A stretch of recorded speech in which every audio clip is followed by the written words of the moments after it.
Cleveland just erupted on live TV. Kevin Stefanski completely lost it when Kay Cabot demanded that Shedeur Sanders replace Dillon Gabriel right now. Stefanski's face said it all. Pure rage. And wait till you hear the line Mary Kay drops that had the Browns locker room buzzing all night. Kay threw a slick jab at him saying he could not get the job done. You won't get the job done throwing little check downs here and there. That will not get it done. It worked today against the Minnesota Vikings, but defenses make adjustments. They will start noticing. They have to use little rollouts to get that Dillon Gabriel vision downfield, being able to see. Dillon Gabriel cannot just sit in the pocket and make reads. If you are a defensive coordinator, you cloud the outside and make him throw. That's where he will struggle. That's just my personal opinion. Preseason, Gabriel was very good at converting third downs. Yesterday, you were 3 of 15. What do you attribute that to?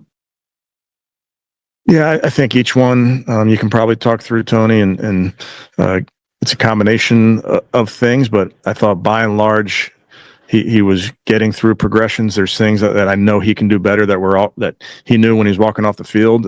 So he's got very good self-awareness in those type of things. But that was a very good pass defense that we were facing, both from a coverage and a pass rush standpoint. So I thought he did a good job of taking care of the football, moving in the pocket when he needed to. But bottom line is you have to try to find a way to stay on the field. And a lot of times it's your ability to be efficient on first and second down and put you in some manageable third downs that will allow that. All right, and this last one falls into the category. Cleveland just erupted on live TV. Kevin Stefanski completely lost it when Kay Cabot demanded that Shedeur Sanders replace Dillon Gabriel right now. Stefanski's face said it all. Pure rage. And wait till you hear the line Mary Kay drops that had the Browns locker room buzzing all night. Yeah, Kevin, I wanted to ask about your guys' second to last drive, the 3 and out. Just given the way the Vikings were stacking the box against you guys, watching that back, I guess, what did you think of how you guys handled that? Yeah, obviously, Ashley, you get into 4-minute drives, and the goal there is to stay on the field, get first downs, make the clock roll, and finish the game with the ball. Obviously, going 3 and out doesn't get it done. And when you look at that as a coach, you always immediately, and also now, think about different things that you can do. There's a ton of philosophies there and what you're trying to do, who you're trying to play through. If you want to have risk involved and potentially use the quarterback there. So there's all sorts of things that we can do in that situation. And anytime you come up short, you always think about putting your players in position to succeed. So frustrating to not gain yards on that first and second down calls, and then frustrated, obviously, to come away with an incompletion on third down. But we'll teach off of it. We'll learn from it. And then I wanted to ask about David. So the Browns just got embarrassed 21-17 by Minnesota, right?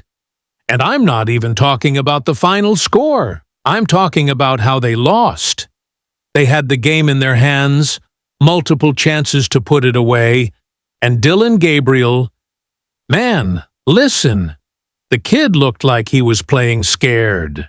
And then secondly, did Dillon Gabriel show you enough that maybe he can start throwing downfield more to Jerry Jeudy and the other wide receivers?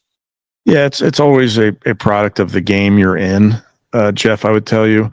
We have a lot of faith in Dillon and our pass receivers, whether that's from the wide receivers, tight ends, running backs, you name it. We have a lot of confidence in our guys. So it's just very dependent on the team you're facing and what they're doing in the back end.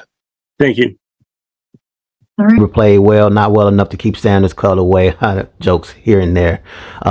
Dillon Gabriel, as a quarterback, I do hope we see more of him. They fell 21-17, as you guys can see. As we keep scrolling, just showing you guys some of the comments. Can Dillon Gabriel throw more than 5-10 yards? I agree with him 100%. That's all I saw. A lot of check downs, rolling outside the pocket because he can't see in the pocket. Defenses are going to make adjustments. because they're going to notice that. Third down after third down, he's checking it down to running backs, throwing 5-yard routes, refusing to attack downfield. The Vikings defense literally dared him to beat them deep, and he couldn't do it. Now here's where this gets interesting. Kevin Stefanski rolls into his post-game presser, and you can feel the tension in that room. Reporters are circling like sharks, and they know exactly what question is on everyone's mind. Not what went wrong with the defense, not what happened with timeout management. Nah, the real question burning through Cleveland right now is, why isn't Shedeur Sanders playing? And Mary Kay Cabot? She didn't hold back. She dropped that line that's now echoing through every Browns fan forum, every Twitter thread, every sports bar in Ohio. Dillon Gabriel was unable to finish the job. That's not just reporting, fam. That's a statement. That's her way of saying what everyone's thinking. This ain't it. But let's rewind for a second, because you need to understand the full context of this disaster. Dillon Gabriel came into this game with something to prove. This was supposed to be his I belong in the NFL moment. Instead, what did we get? 3 completions on 15 third down attempts. 3, 4, 15. You know how bad that is? That's a 20% conversion rate on the most critical downs of the game. That's not just struggling. That's drowning out there. And Stefanski, to his credit, tried to defend his guy. When reporters asked him about the third down nightmare, he gave this whole speech about progressions and facing a very good pass defense and how Dillon showed good self-awareness. Bro, I almost threw my remote at the TV. Good self-awareness. The kid couldn't convert a third down to save his life, and we're talking about self-awareness. Here's what Stefanski actually said, and I quote, "He was getting through progressions. There's things that I know he can do better that were all that he knew when he was walking off the field. But it was a very good pass defense that we were facing both from a coverage and a pass rush standpoint." Okay, cool. So we're blaming the Vikings defense now? Let me tell you something. Shedeur Sanders just spent an entire college season shredding defenses that were designed specifically to stop him. Colorado didn't have an offensive line. They didn't have a running game. Defenses knew Shedeur was the entire offense, and he still put up numbers. But Dillon Gabriel can't handle a little pressure from Minnesota's front seven, and this is where the Mary Kay angle becomes absolutely crucial to understand. See, Mary Kay isn't just some random reporter throwing shade. She's been covering the Browns for years. She's seen every quarterback controversy, every coaching disaster, every front office mess-up. And when she says Dillon couldn't finish the job, she's speaking for an entire fan base that's tired of watching mediocre quarterback play. The fans are fed up, man. I'm scrolling through Twitter after this game, and it's a bloodbath. One fan writes, "Dillon Gabriel is terrible. Shedeur Sanders' best quarterback on the roster is not even close." Another one says, "Can Dillon Gabriel throw more than 5-10 yards? And here's my personal favorite. At least Dillon Gabriel played well. Not well enough to keep Sanders on the bench, though. These aren't casual fans, bro. These are people who've invested their emotions into this team, who've watched years of quarterback purgatory, who finally have a potential franchise quarterback sitting on their bench, and they can't understand why he's not playing."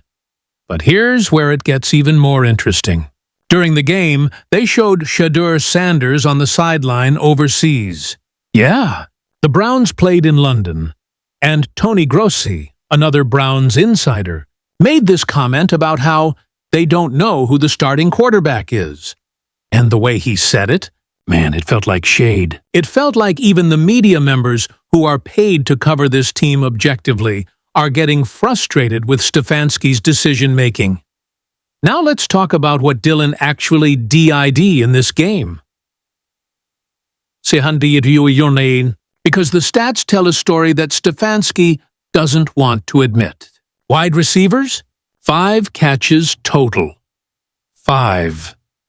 Meanwhile, tight ends are getting 10 catches, because Dylan's so uncomfortable in the pocket, he's just dumping it off to whoever's closest.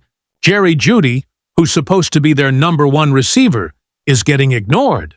And when reporters asked Stefanski about it, he gave this generic answer about it being game-specific and how they believe in our guys.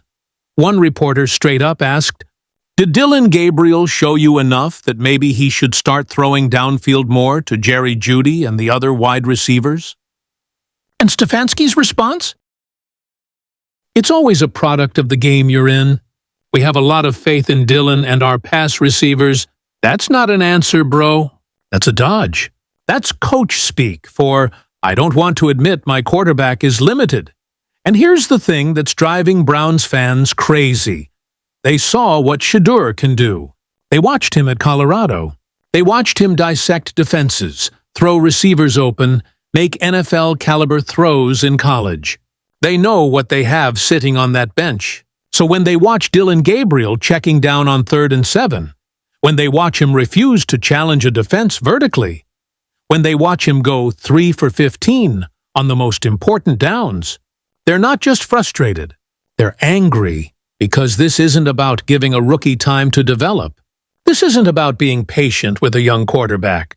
This is about watching an inferior player get opportunities that should be going to someone better. And when Mary Kay calls it out, when she says Dillon couldn't finish the job, she's giving voice to what everyone already knows. Let me break down the final drive for you, because this is where everything fell apart. Browns are down, they need a touchdown to win. Dillon gets the ball with a chance to be a hero. And what happens? Check down, incomplete, 3 and out. Game over.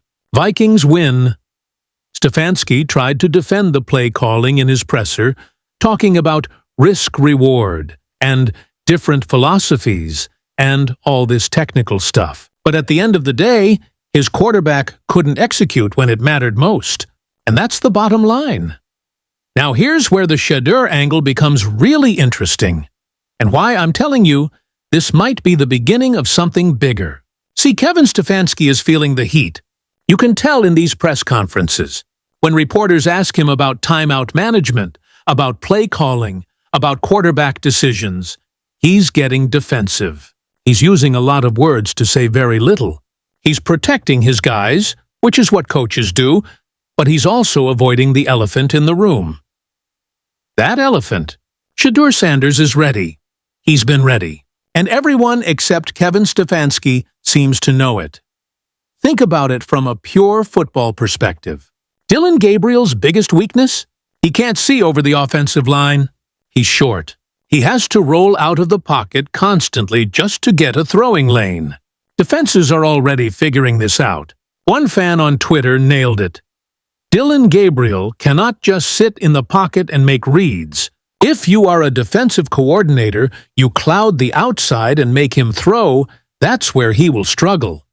You know who doesn't have that problem? Shedeur Sanders.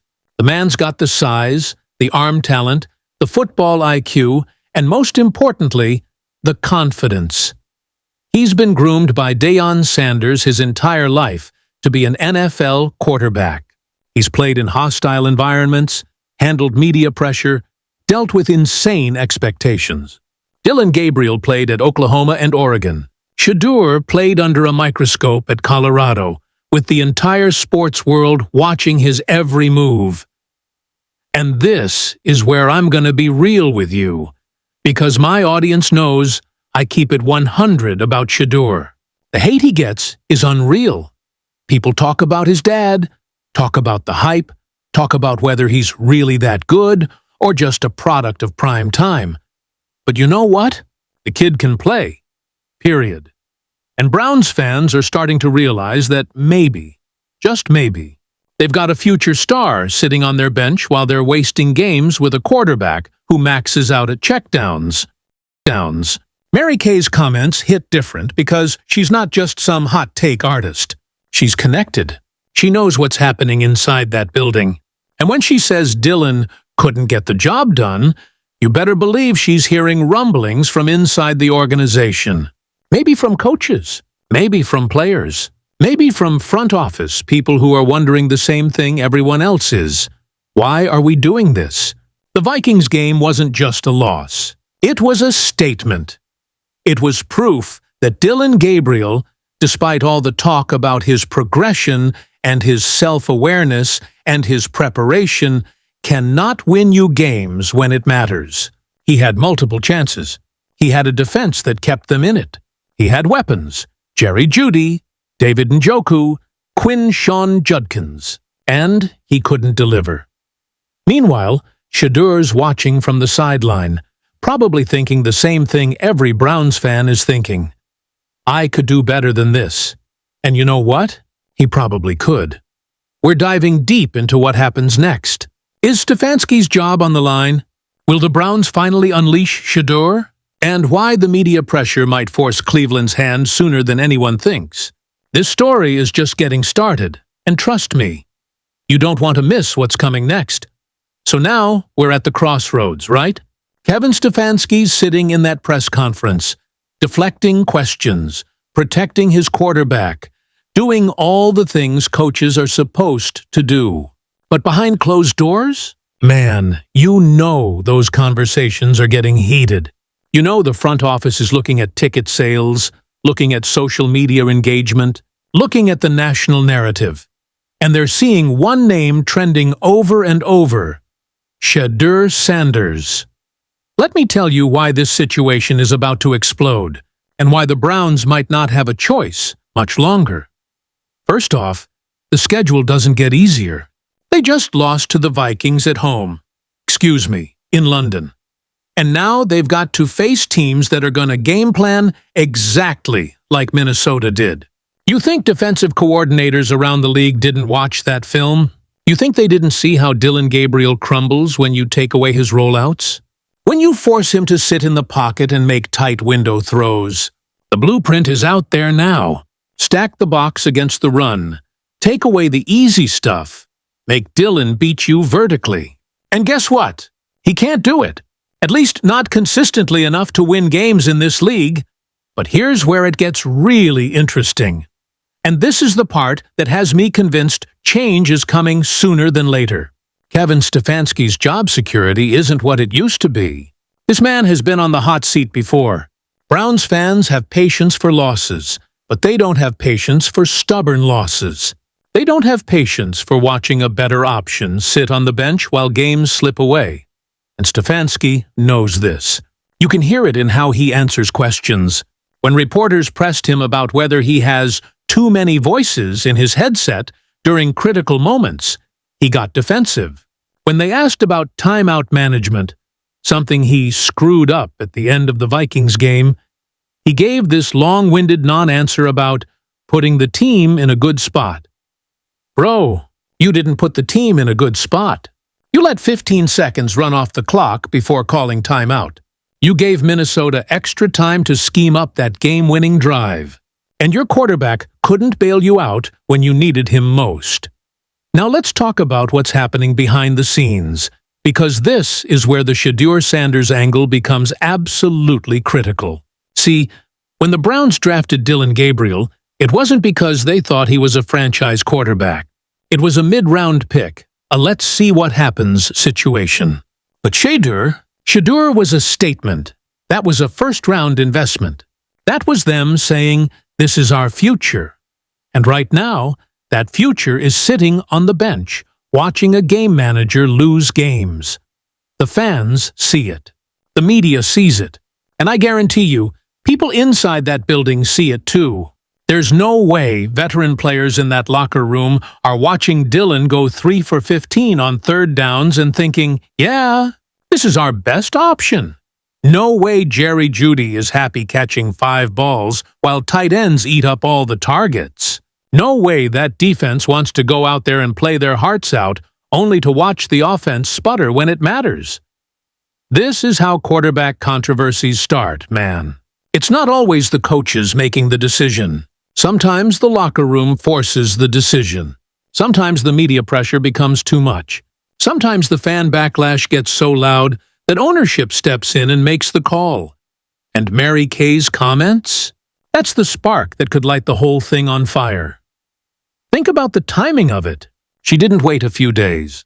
She didn't soften the blow. She came out immediately after the game and said Dylan couldn't finish the job. That's intentional. That's her reading the room and knowing that Browns fans are done with excuses. They want to see Shedeur. They want to see what they invested in.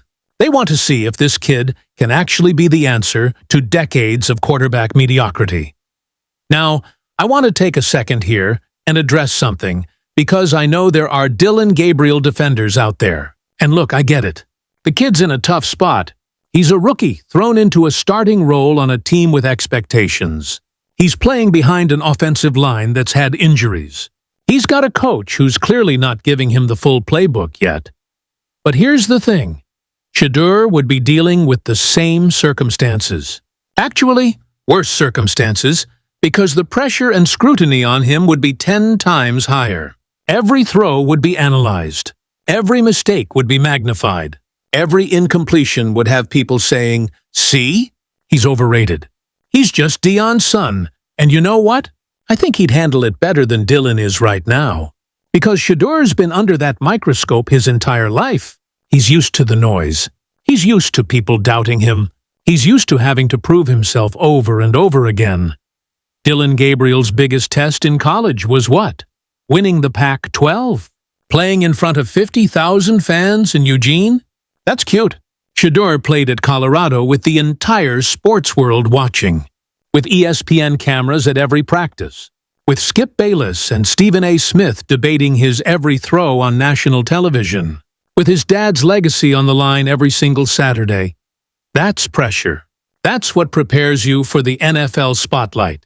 And this is why I genuinely believe, and I'm being real with you here, that the Browns are making a mistake by not starting Shedeur right now.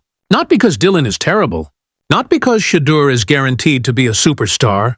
But because if you're going to lose games anyway, you might as well lose them while developing your actual future. What's the point of watching Dylan go 3 for 15 on third downs? What are you learning? That he's limited?